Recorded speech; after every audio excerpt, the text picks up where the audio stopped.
तो common potential के अंदर when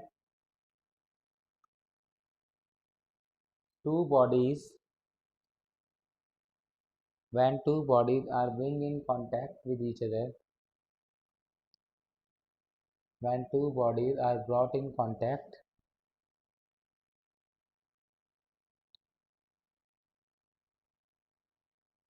or connected by a wire or connected by a wire, then there is flow of charge from body at high potential. There is flow of charge from body at high potential to body at low potential. There is flow of charge from body at high potential to body at low potential until or unless the final potential of both the bodies becomes same.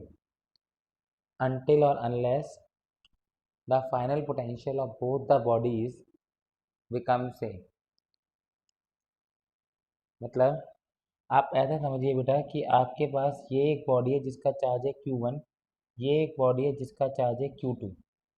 आपने in bodies को touch कराया या एक तार से जोड़ दिया तो क्या होगा बेटा? तो ऐसा करने पे क्या होगा, एक बॉडी से दूसरी बॉडी में कुछ चार्ज फ्लो करेगा. ऐसा करने में एक बॉडी से दूसरी बॉडी पे कुछ चार्ज फ्लो करेगा और वो चार्ज तब तक फ्लो करेगा जब तक दोनों का, सपोज पहले V1 था, ये V2 था, पहले दोनों का पोटेंशियल अलग अलग था. ठीक है, अब यहाँ से कुछ चार्ज दूसरे पे चला गया, दोनों का चार्ज चेंज हो गया. ठीक है, इस वायर के थ्रू Q चार्ज फ्लो कर गया, लेकिन ये Q तभी तक फ्लो करेगा जब तक दोनों का फाइनल पोटेंशियल सेम ना हो जाए, तभी तक ये चार्ज फ्लो करेगा. मतलब आई कैन से कि सपोज इसका रेडियस R1 है और इसका रेडियस R2 है, तो ये आ जाएगा K Q1 dash by R1 is equal to K Q2 dash by R2. K से K कट जाएगा बेटा. ठीक है, बाकी आपको जो करना हो, अगर आपको स्मॉल q की वैल्यू निकालनी है कितना चार्ज फ्लो कर गया, तो Q1 minus Q by R1 is equal to Q2 plus Q by R2. Cross multiplication Q1R2 minus QR2 is equal to Q2R1 plus QR1. यहाँ से आ जाएगा Q1R2 minus Q2R1 is equal to QR1 plus R2. तो small q का value आ जाएगा Q1R2 minus Q2R1 upon में R1 plus R2. ये आ जाएगा स्मॉल q का value Q1R2 minus Q2R1 upon में R1 प्लस R2. ये आ जाएगा ये स्मॉल q का वैल्यू कि कितना चार्ज फ्लो कर गया. बाकी आप चाहें तो Q1 डैश भी निकाल सकते हैं. Q1 डैश कितना हो जाएगा, Q1 माइनस Q1 माइनस में Q कितना हो जाएगा, Q1R2 माइनस Q2R1 अपॉन में R1 प्लस R2. तो ये आ जाएगा कितना बेटा,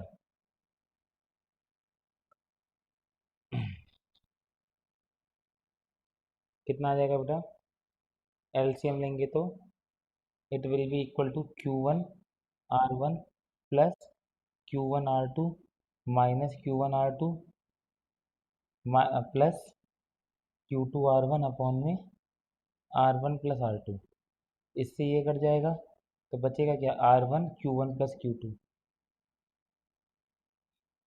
अपॉन में R1 प्लस R2.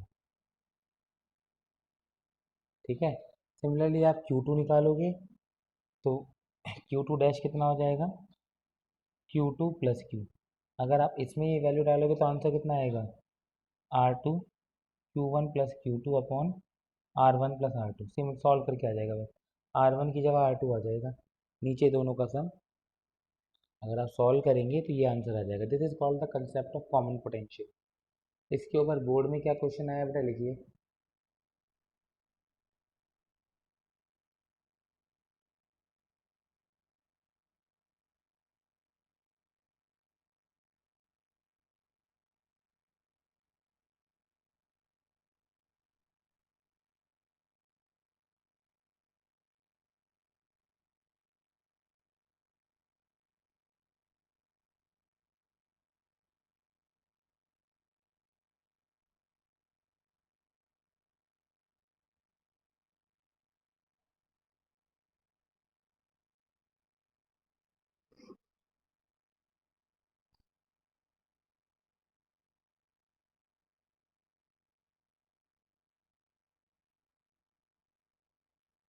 हो गया बेटा इतना?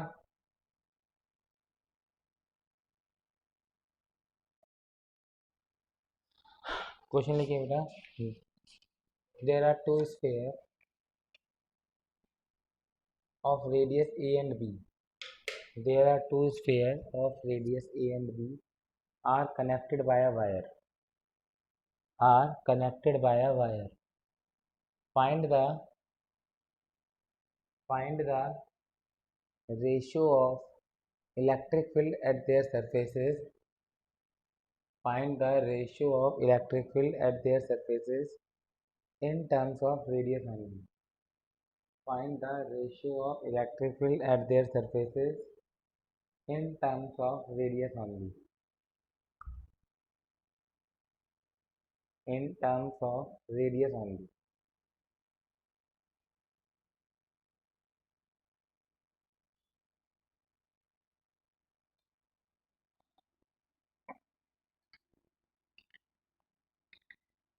In terms of radius only.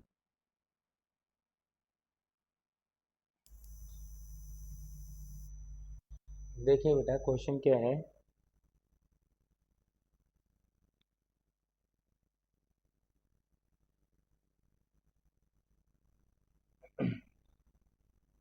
आपके पास बेटा क्वेश्चन क्या है कि आपके पास ये स्फीयर था जिसका चार्ज सपोज Q1 रहा होगा, ये एक दूसरा स्फीयर था जिसका चार्ज शायद सपोज Q2 रहा होगा। आपने इन्हें एक वायर से कनेक्ट कर दिया, तो यहाँ से कुछ चार्ज दूसरे पे चला गया और यहाँ पर कुछ चार्ज आ गया, लेकिन ऐसा करने से दोनों का फाइनल और पोटेंशियल सेम है। पोटेंशियल क्या होता है? K Q wire. इसका जो फाइनल पोटेंशियल है के Q1 चार्ज है Q1 डैश मान लिया, इसका Q2 डैश मान लिया। ठीक है। पोटेंशियल क्या होता है बेटा? के क्यू बाय आर। ठीक है। पोटेंशियल क्या होता है बेटा? के क्यू बाय आर। तो ये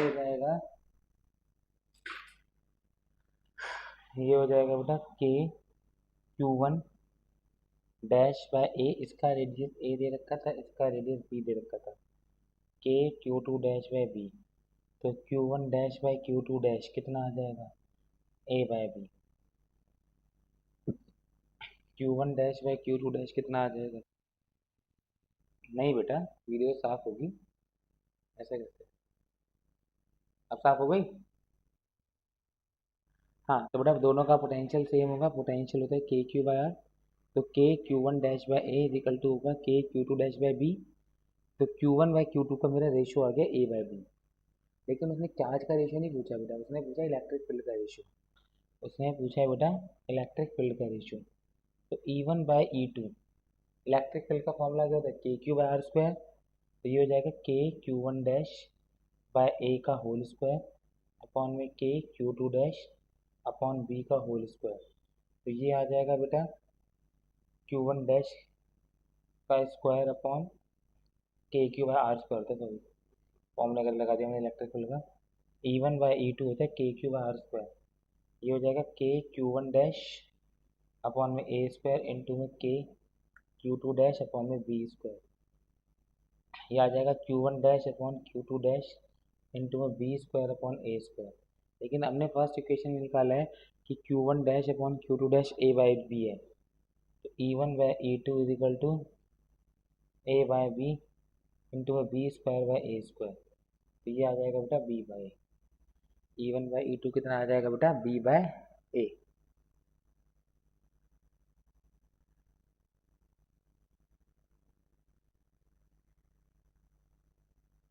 E1 बाय E2 कितना आ जाएगा बेटा? बी बाय ए।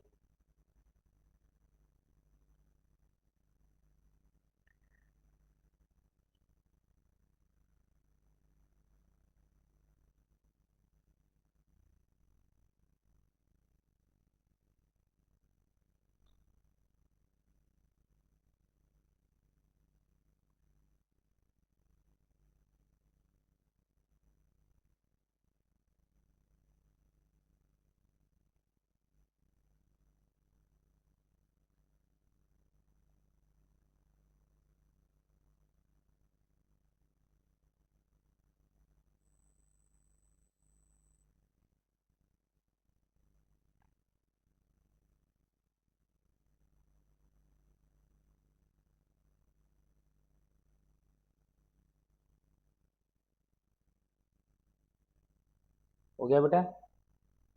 तो क्वेश्चन ये था ना, find the ratio of electric field in terms of क्या था बेटा, रेडियस ओनली। तो ए और बी रेडियस थे, तो बी और ए के। अब लिखिए बेटा, potential at a point due to sphere, potential at a point due to sphere.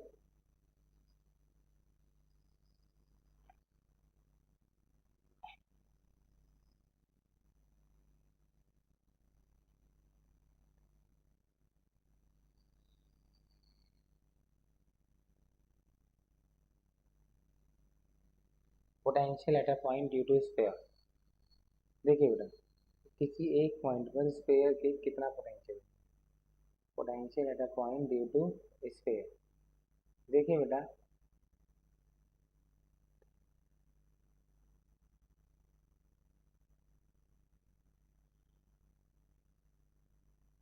हाँ बेटा देखिए,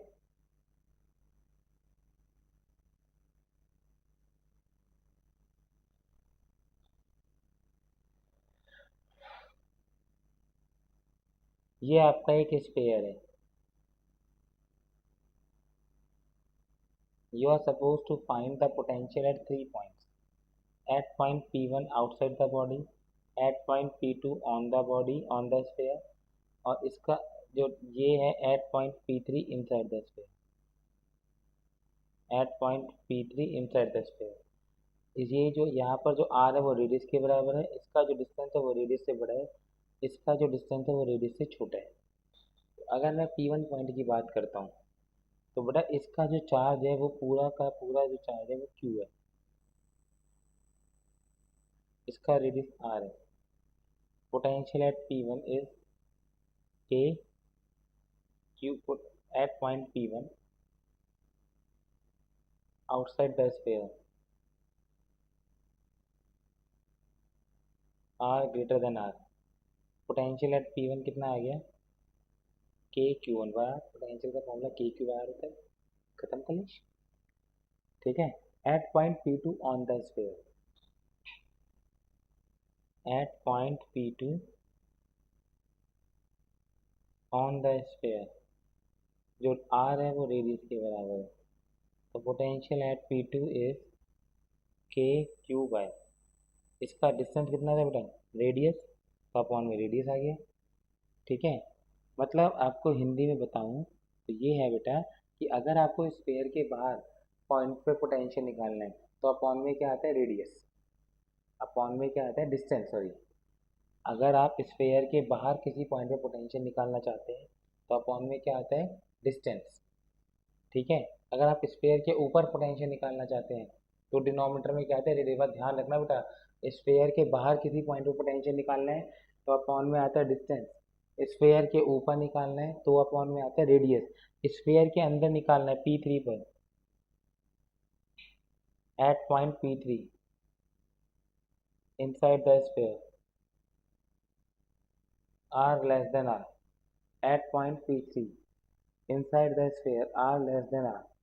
तो बेटा हमने पहले पढ़ा था गॉस लॉ के अंदर, electric field inside the sphere कितनी होती है, बताओ जरा, बताइए बेटा। गॉस लॉ के अंदर हमने पढ़ा था electric field inside the sphere कितनी होती है, बताओ बेटा।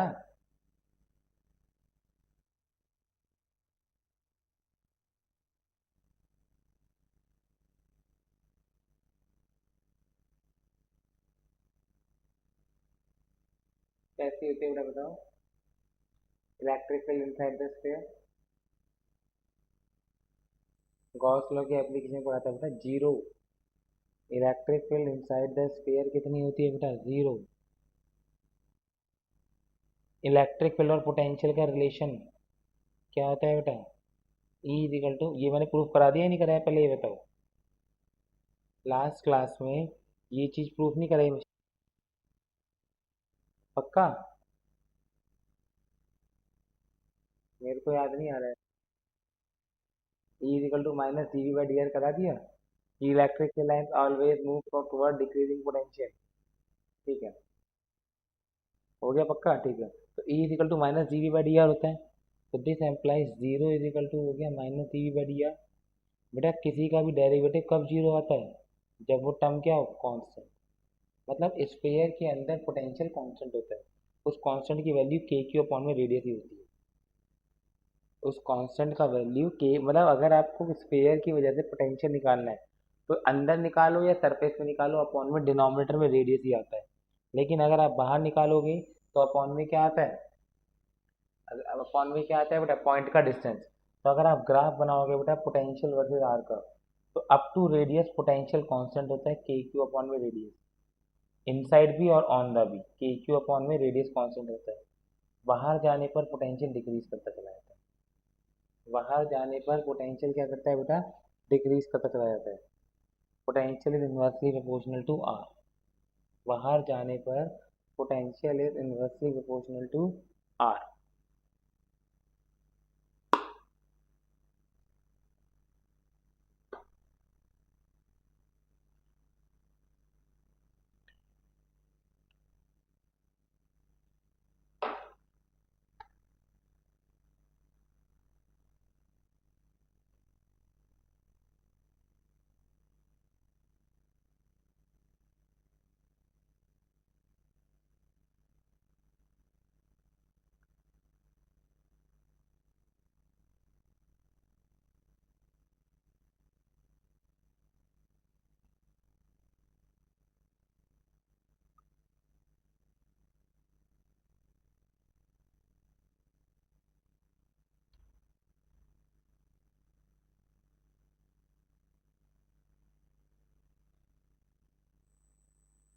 हो गया बेटा।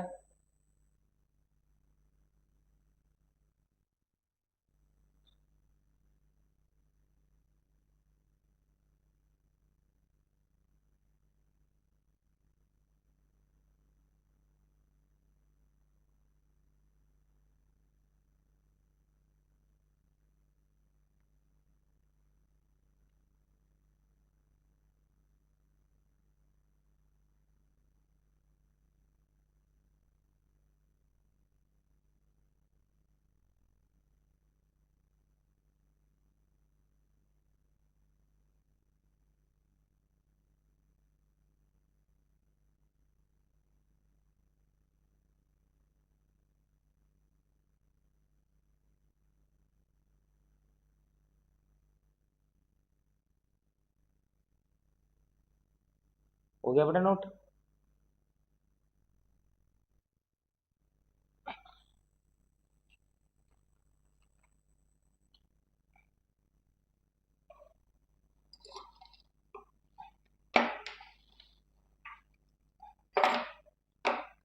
इसके बाद लिखिए बेटा,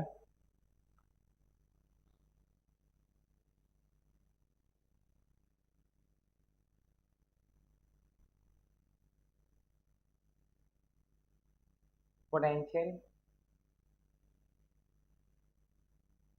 लिखिए बेटा, क्वेश्चन लिखिए। There are two concentric sphere A and B, there are two concentric sphere A and B. So star, if the spheres are connected by a wire, if the spheres are connected by a wire, then the charge necessarily to be flow. If they are connected by a wire, then charge necessarily will flow from inside to outside.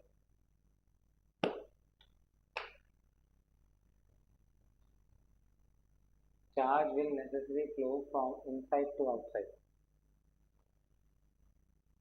करिए बेटा please. Charge will necessarily flow from inside to outside.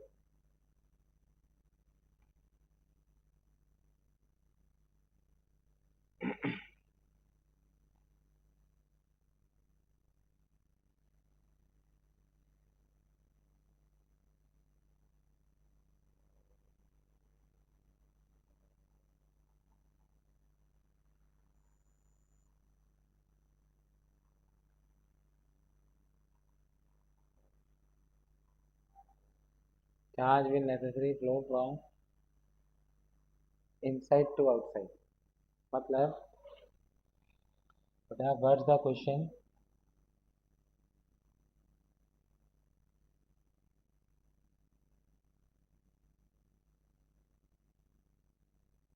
कि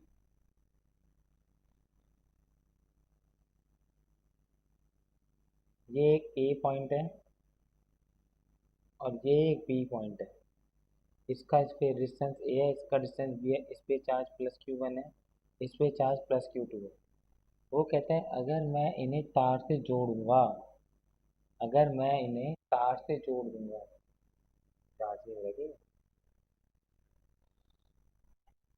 हाँ, अगर मैं इन्हें तार से जोड़ूंगा तो चार्ज जो है वो ए से बी चला जाएगा, सारा का सारा चार्ज। ये बात आप कैसे कह सकते हैं? तो देखिए, आप पहले ए का पोटेंशियल निकालिए। ए पर जो पोटेंशियल होगा वो फर्स्ट स्फीयर की वजह से होगा, ए पर फर्स्ट स्फीयर की वजह से प्लस ए पर सेकंड स्फीयर की वजह से। अब देखो, फर्स्ट स्फीयर पे देखूंगा तो जो ए पॉइंट है वो स्फीयर के ऊपर ही है। जब पॉइंट स्फीयर के ऊपर होता है तो अपॉन में क्या आता है, रेडियस। ठीक है। अब मैं ए पर अगर सेकंड स्फीयर की देखूंगा तो जो सेकंड स्फीयर है पॉइंट उसके अंदर है। अगर पॉइंट, हेलो, हेलो। ये- हाँ बेटा, मैंने क्लास रिकॉर्ड कर रहा हूँ। हाँ बेटा, देखिए बेटा, अगर मुझे ए टू पॉइंट पे निकल, कौन आ गया वो किसी का? हाँ, अगर आप ए टू पॉइंट पे निकालते हो तो कितना होगा बेटा? ए टू पॉइंट पे ए टू टू की वजह से ए पॉइंट पर, अगर पॉइंट अंदर है, क्यू ये वाला जो क्यू बी स्फीयर है वो तो बाहर है ना। अगर पॉइंट अंदर होता है स्फीयर के तो अपॉन में क्या आता है, रेडियस। के क्यू टू अपॉन में बी। बड़े वाले का रेडियस कितना है बेटा, बी। अगर मैं बी का पोटेंशियल निकालता हूँ तो वो आएगा बेटा बी पर वन की वजह से प्लस बी पर टू की वजह से। बी पर वन की वजह से जो पोटेंशियल है, अब देखो है क्या, पॉइंट पहले स्फीयर के पॉइंट बाहर है। जो बी पॉइंट है वो पहले स्फीयर के बाहर है। अगर पॉइंट बाहर होता है तो अपॉन में क्या आता है, डिस्टेंस। तो के क्यू वन बाय बी, ए नहीं आएगा, के क्यू वन बाय बी। अगर मैं सेकंड स्फीयर देखता हूँ तो बी पॉइंट सेकंड स्फीयर के ऊपर ही है, तो अपॉन में आएगा के क्यू टू अपॉन में बी। तो अगर आप इन दोनों को कंपेयर करते हैं, देखिए ये टर्म तो दोनों में आ रही है, ये टर्म भी दोनों में आ रही है। The only difference thing is A and B. The only difference is of A and B. कौन छोटा है बेटा, आपको दिखा, फिगर में दिखाई दे रहे हैं, ए बी से छोटा है, तो ए का पोटेंशियल बी से बड़ा है। अंदर वाले का रेडियस बाहर वाले के रेडियस से छोटा है। तो क्वेश्चन क्या था बेटा कि तो बेटा, charge always flow from high potential to low potential. Charge always flow from high potential to low potential. तो सारा का सारा चार्ज ए से बिल्कुल बी आ जाएगा। Since charge always flow from high potential to low potential, so all charge will come out. सारा का सारा चार्ज बाहर आ जाएगा। यही तो क्वेश्चन था कि अगर मैं दो स्फीयर को तार से कनेक्ट कर दूंगा तो सारा का सारा चार्ज अंदर से बाहर आ जाएगा। इसका लॉजिक मैंने आपको बता दिया। इसका लॉजिक क्या है बेटा, ऐसा करने पे सारा का सारा चार्ज अंदर से बाहर क्यों आ जाएगा? बताओ बेटा, क्यों आ जाएगा? बताओ। अर्थ, हाँ। और अंदर का पोटेंशियल बाहर के पोटेंशियल से क्या होगा, ज्यादा। अंदर का पोटेंशियल बाहर के पोटेंशियल से क्या होगा बेटा, ज्यादा। क्यों होगा वो हमने प्रूव करा कि पहले मैंने देखा ए पॉइंट पर, तो ए पॉइंट जो है फर्स्ट स्फीयर के ऊपर है तो अपॉन में आ गया रेडियस। बी पॉइंट जो है फर्स्ट स्फीयर, ए पॉइंट जो है बी स्फीयर के अंदर है तो अपॉन में बी का रेडियस आ गया। अब बी वन जो, अब बी, ये जो बी पॉइंट है ये फर्स्ट स्फीयर के बाहर है तो अपॉन में डिस्टेंस आ गया। जो बी पॉइंट है वो सेकंड स्फीयर के ऊपर है, अपॉन में रेडियस आ गया। इसके ऊपर बड़ा मिलता जुलता एक क्वेश्चन और कर लेते हैं। ये नोट हो गया बेटा? आया ना? हो गया? थोड़े लिखिए question. There are there are three concentric sphere as shown.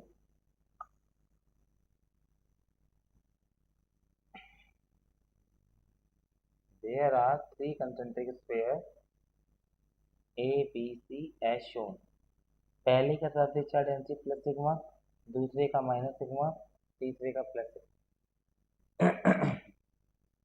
पहले का surface charge density plus sigma, दूसरे का माइनस सिग्मा, तीसरे का प्लस सिग्मा।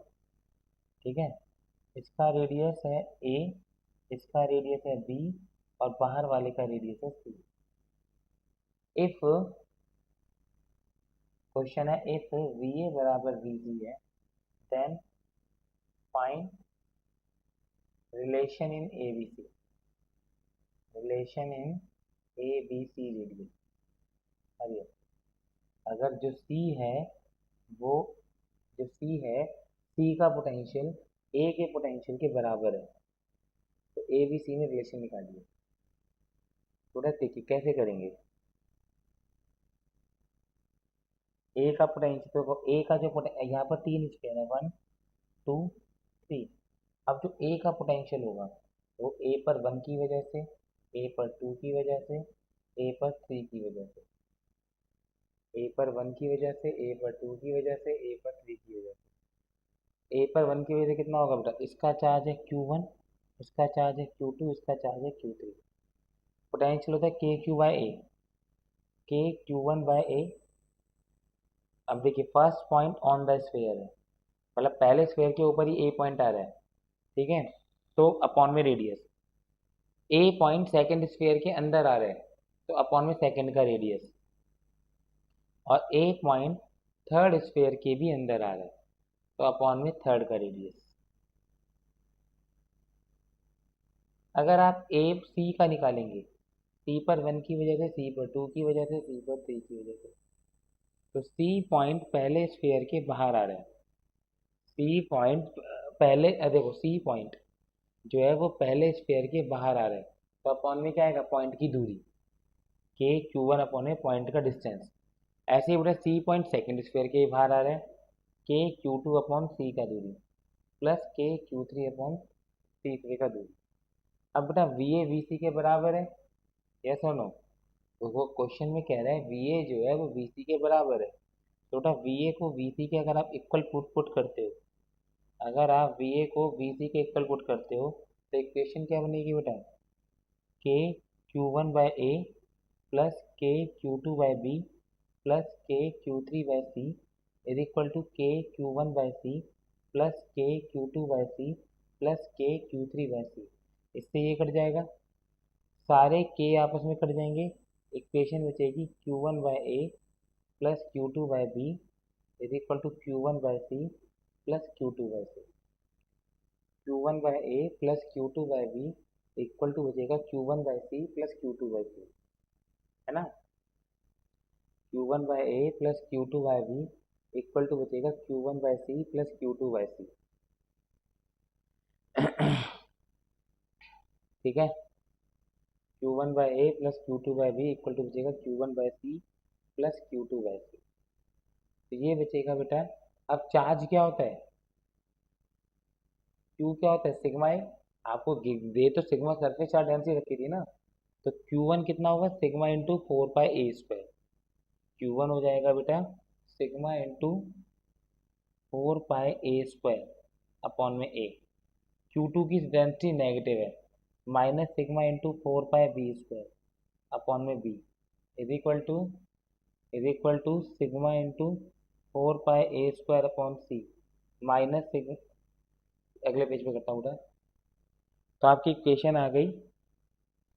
हाँ बेटा ऊपर कर रहा हूँ बेटा, Q1 कितना था, sigma upon sigma into 4 pi A² upon में Q होता है सिग्मा इंटू एरिया अपॉन में A plus minus sigma into 4 pi B² upon में A is equal to sigma into 4 pi A² upon में C minus sigma into 4 pi B² upon में C। Sigma 4 pi से sigma 4 pi से sigma 4 pi से sigma 4 pi cut गए, ये क्या बचेगा बेटा, ए माइनस, ये बी था, ए माइनस बी, ये कट गया, ये तो A minus B is equal to क्या बचेगा बेटा, A square minus B square upon C. This implies A minus B is equal to, A minus B is equal to A plus B, A minus C, A minus B by C. इससे ये cut गया, C is equal to A plus B. That's the answer. जो C है वो ए plus B के equal होगा। It's a very very very important question. ये जो क्वेश्चन है बेटा बहुत इंपॉर्टेंट है, आजकल बहुत चर्चा में चलता है क्वेश्चन वाला। C is equal to A plus B.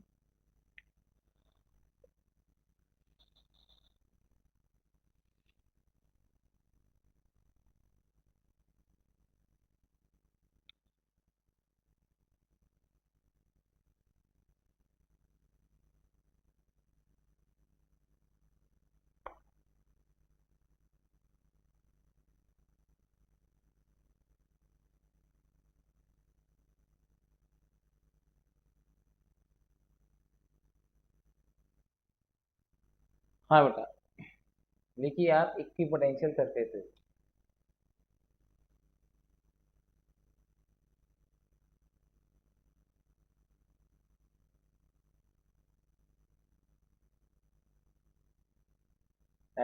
Equipotential surfaces.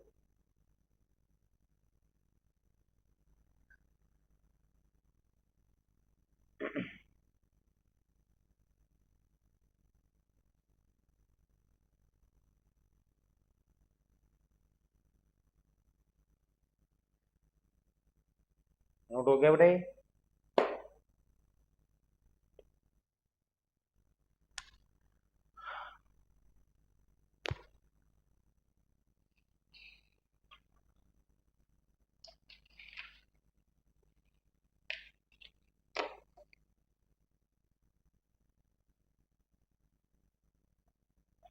हाँ बेटा,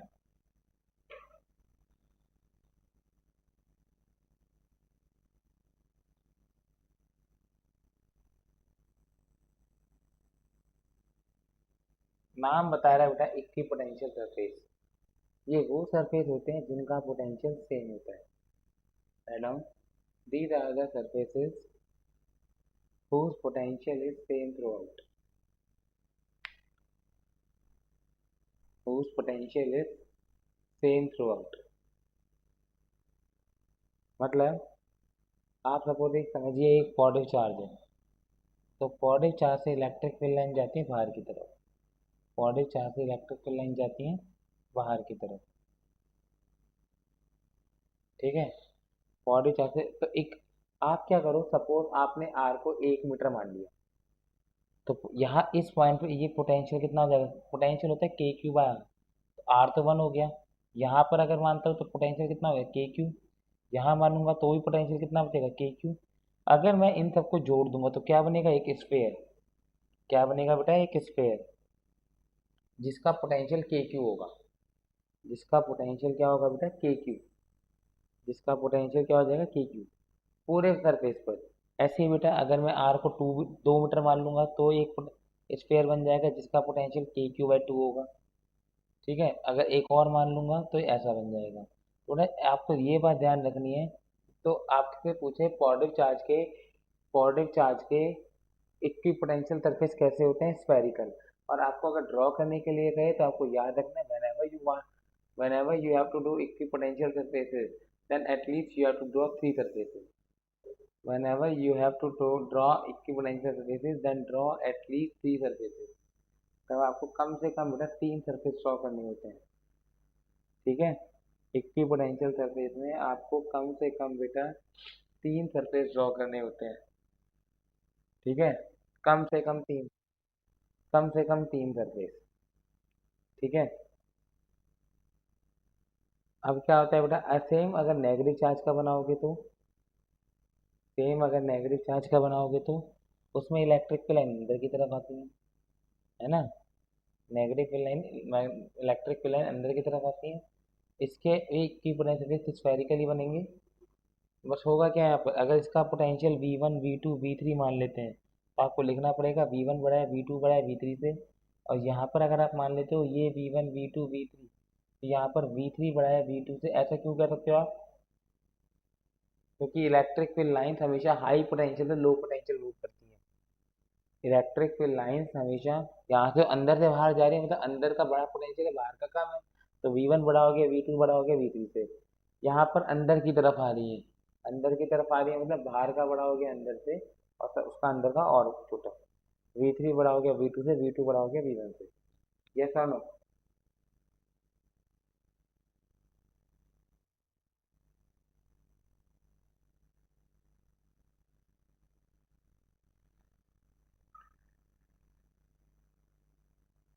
इसकी पोटेंशियल सरफेसेस, यहाँ पर V1 बड़ा हो गया, V2 बड़ा हो गया V3 से। ठीक है, यहाँ पर मतलब यहाँ पर अंदर का पोटेंशियल ज़्यादा होता है, यहाँ पर बाहर का पोटेंशियल ज़्यादा होता है।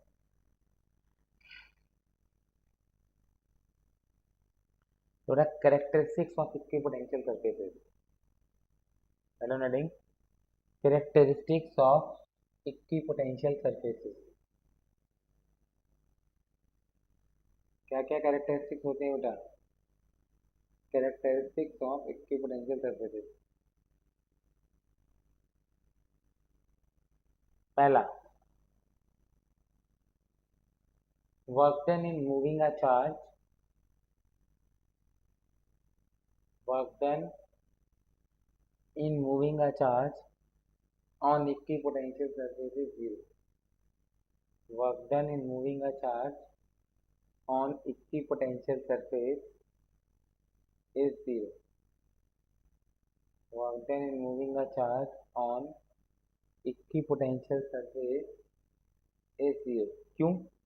सपोज बेटा ये आपका एक इक्विपोटेंशियल सरफेस है जहाँ हर जगह पोटेंशियल V है, and I am moving a charge of Q from A to B।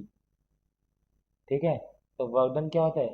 Final potential energy minus में इनिशियल पोटेंशियल एनर्जी, ये होता है Q V final minus Q V initial. Q common निकाल दिया, final potential minus initial potential. Final और initial दोनों potential same है, तो वर्क डन कितना होगा? जीरो। वर्क डन होता है बेटा फाइनल पोटेंशियल एनर्जी माइनस में initial potential energy. Work done होता है Q into V final minus में Q into V initial. Q common निकाल दिया, फाइनल पोटेंशियल माइनस में initial potential, final potential minus में इनिशियल पोटेंशियल। ठीक है, फाइनल में से इनिशियल को माइनस कर दिया, तो v minus V equal to कितना आ गया बेटा? जीरो।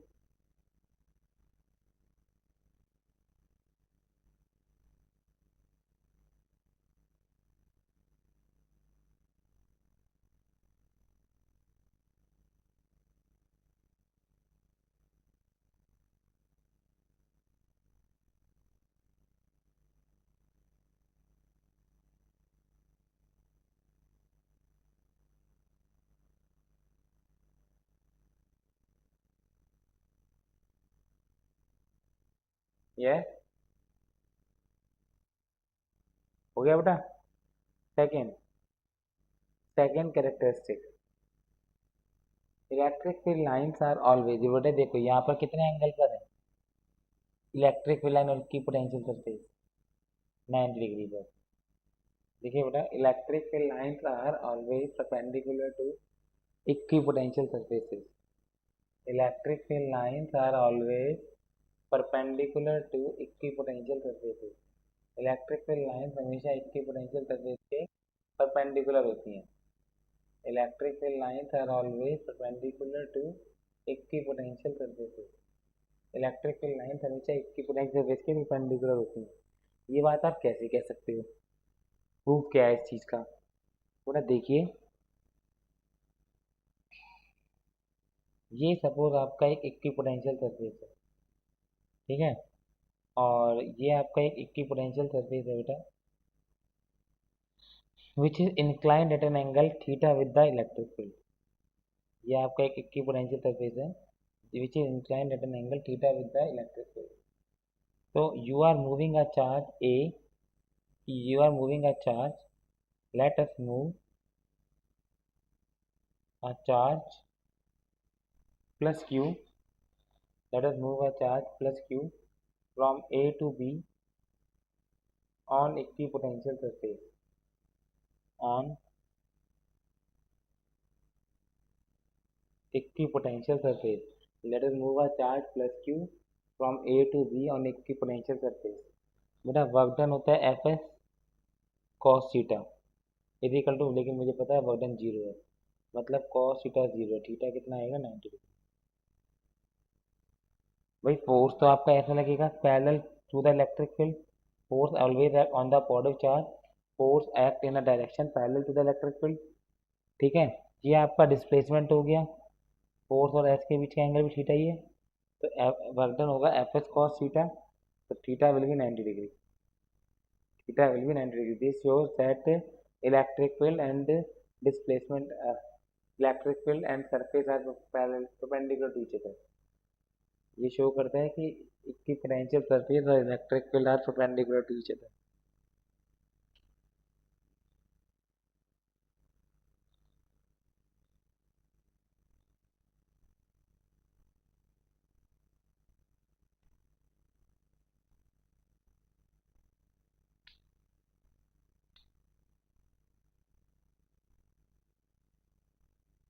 हो गया बेटा?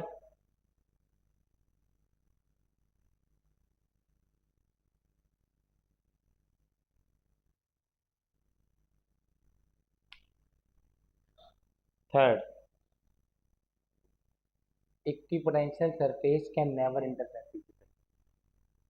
To equipotential surface can never intersect each other.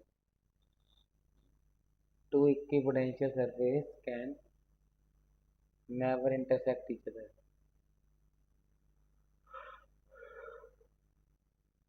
दो इक्विपोटेंशियल सरफेस कभी आपस में टकरा नहीं सकते। देखो बेटा, अगर ऐसा हो गया सपोज, ये V1 पोटेंशियल है, ये V2 पोटेंशियल, दोनों टकरा गए, तो पहले के हिसाब से इलेक्ट्रिक फील्ड ऐसे जाएगी परपेंडिकुलर, और दूसरे के हिसाब से इलेक्ट्रिक फील्ड ऐसे जाएगी, लेकिन एक पॉइंट पे कभी दो इलेक्ट्रिक फील्ड लाइन नहीं टकरा सकते। देखिए बेटा, if two potential surfaces are intersect each other,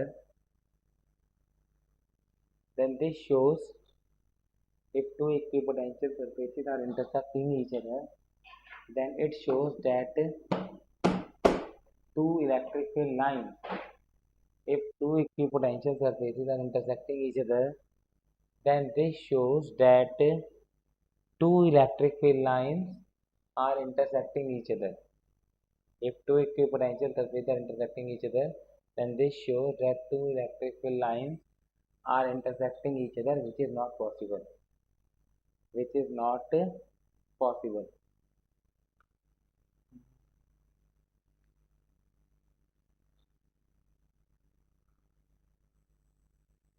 Which is not possible.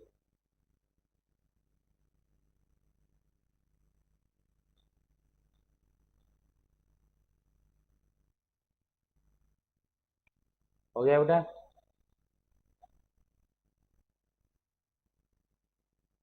इसके बाद लिखिए बेटा, इसके बाद लिखिए बेटा, प्लॉट इक्विपोटेंशियल सरफेसेस। देखो, हमने पॉजिटिव चार्ज का बनाया, नेगेटिव चार्ज का बनाया, पॉजिटिव चार्ज का बनाया, नेगेटिव चार्ज का बनाया, अब बनाना है डाइपोल का। क्वेश्चन होता है प्लॉट इक्विपोटेंशियल सरफेसेस।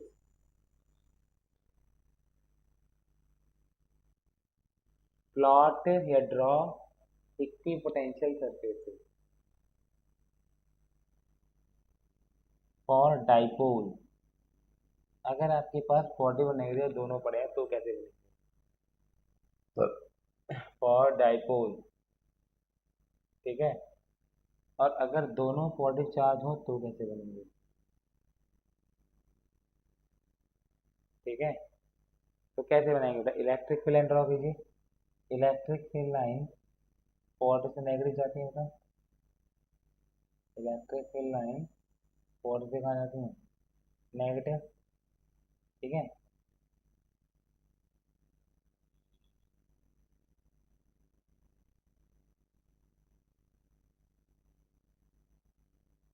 ये आती है अपने इलेक्ट्रिक फील्ड लाइन, यहाँ पर क्या होंगी?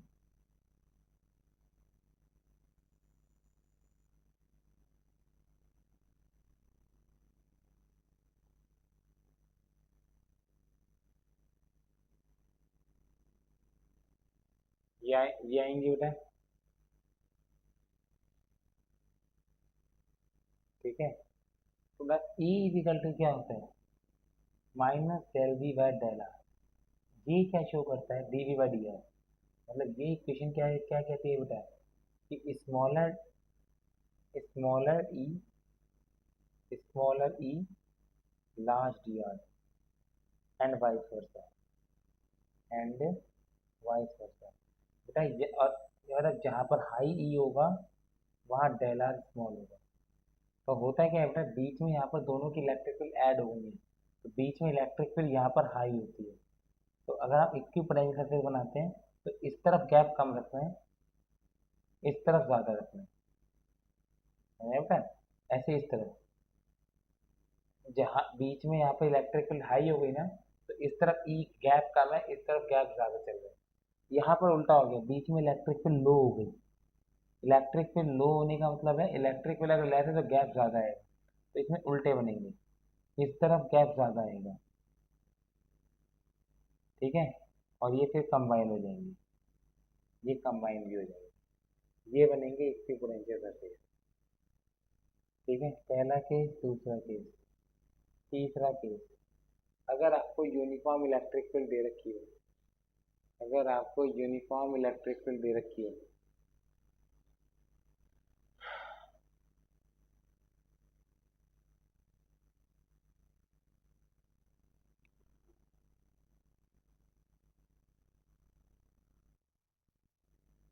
यूनिफॉर्म इलेक्ट्रिक फील्ड इन जेड एक्सिस, अगर आपको जेड एक्सिस में इलेक्ट्रिक फील्ड दे रखी हो तब क्या होगा, अगर आपको जेड एक्सिस में इलेक्ट्रिक फील्ड दे रखी हो तब क्या होगा, ठीक है। यूनिफॉर्म होगी, यूनिफॉर्म का मतलब इलेक्ट्रिक फील्ड कांस्टेंट है, यूनिफॉर्म का मतलब इलेक्ट्रिक फील्ड कांस्टेंट है।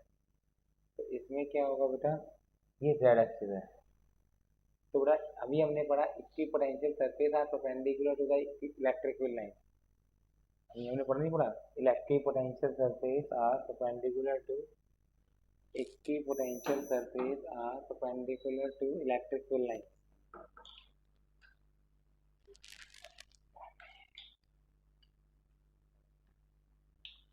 हाँ बेटा, equipotential surface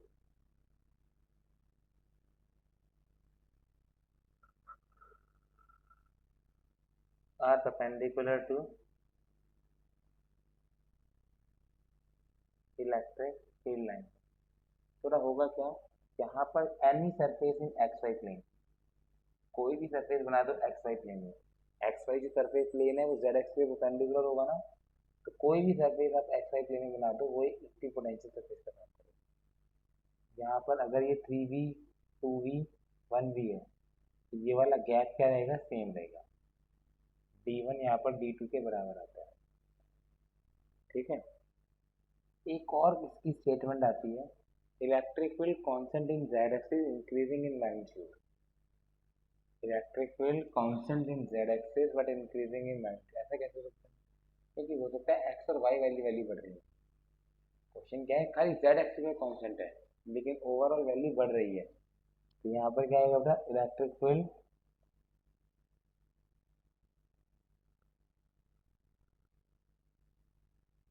constant in Z axis but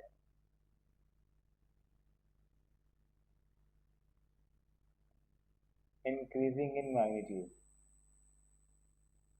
यहाँ पर क्या होगा बेटा, देखिए भाई जेड एक्सिस में तो कांस्टेंट है ना, तो आप जेड एक्सिस को पकड़ लो, वही सरफेस आएगा एक्स वाई प्लेन में, यहाँ पर 3v, यहाँ पर 2v, यहाँ पर 1v, एक्स वाई प्लेन में कोई भी सरफेस हो। लेकिन कंसेप्ट क्या होगा बेटा, अभी हमने पढ़ा जहाँ पर ई लार्ज होता है वहाँ डेल आर कम होता है, जैसे ई इंक्रीज करेगा डेल आर डिक्रीज करेगा। मतलब अगर ये डिस्टेंस d1 और d2 है तो बाद में डिस्टेंस कम हो जाएगा पहले से, क्योंकि इलेक्ट्रिक फील्ड का वैल्यू बढ़ चुका है। ये सब चीज़ें मेंशन करना जरूरी है, ठीक है, कि यहाँ पर डी घट रहा है बढ़ रहा है, ये सब चीज़ें इंपॉर्टेंट होती हैं।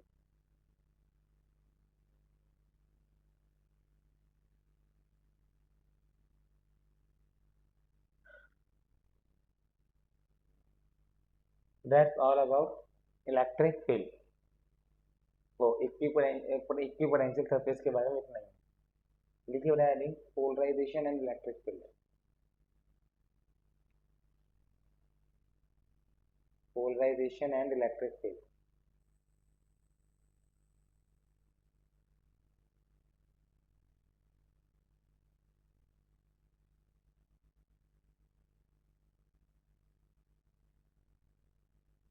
नोट हो गया।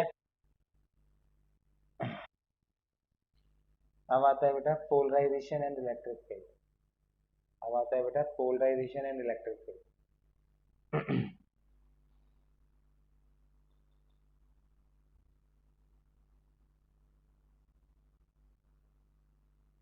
बेटा देखिए आपके पास दो तरह के कंपाउंड होते हैं, एक होता है पोलर और एक होता है नॉन पोलर। पोलर का मतलब जिसमें चार्ज अलग अलग होते हैं, जिसमें चार्ज, और नॉन पोलर का मतलब जिसमें चार्ज चिपके हुए होते हैं।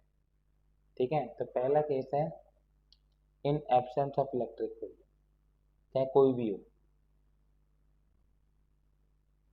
इसमें क्या होता है, पोलर के अंदर चार्ज तो होता है, ये पॉजिटिव नेगेटिव के पेयर जैसे मर्जी पड़े होते हैं, जैसे मर्जी पड़े होते हैं।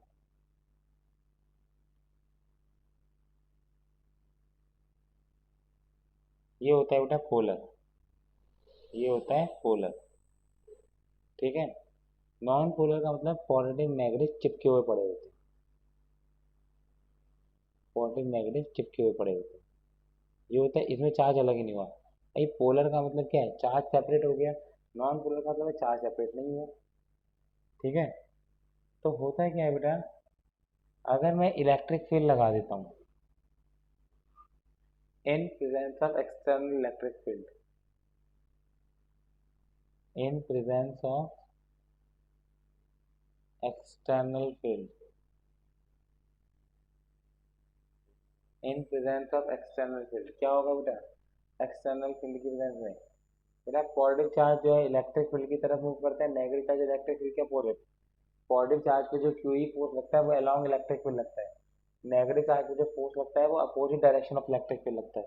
तो सपोज मैंने इस तरफ इलेक्ट्रिक फील्ड लगा दी, ठीक है, तो होगा क्या, पॉजिटिव चार्ज तो इसकी तरफ चला जाएगा, सारे जितने भी हैं सारे के सारे ऐसे अरेंज हो जाएंगे। पॉजिटिव चार्ज तो इलेक्ट्रिक फील्ड की तरफ चला जाएगा और नेगेटिव चार्ज इलेक्ट्रिक फील्ड के अपोजिट। सेम इसमें ही होगा, दोनों ही पोलराइज हो जाएंगे, ये पोलराइज हो गया। ठीक है, सेम कंसेप्ट इसमें आएगा, जब आप इलेक्ट्रिक फील्ड लगाएंगे तो पॉजिटिव चार्ज इलेक्ट्रिक फील्ड की तरफ चला जाएगा और नेगेटिव चार्ज दूर, नेगेटिव चार्ज क्या चले गए, दूर चले गए। ठीक है, मतलब होगा क्या है बेटा, basically what I want to say कि in presence of electric field, चाहे पोलर कंपाउंड हो चाहे नॉन पोलर कंपाउंड हो, दोनों पोलर हो जाते हैं। In presence of electric field, in presence of electric field क्या होता है बेटा, in presence of electric field there is polarization of both, there is polarization of both polar and non-polar compound, polar and non-polar compound, polar and non-polar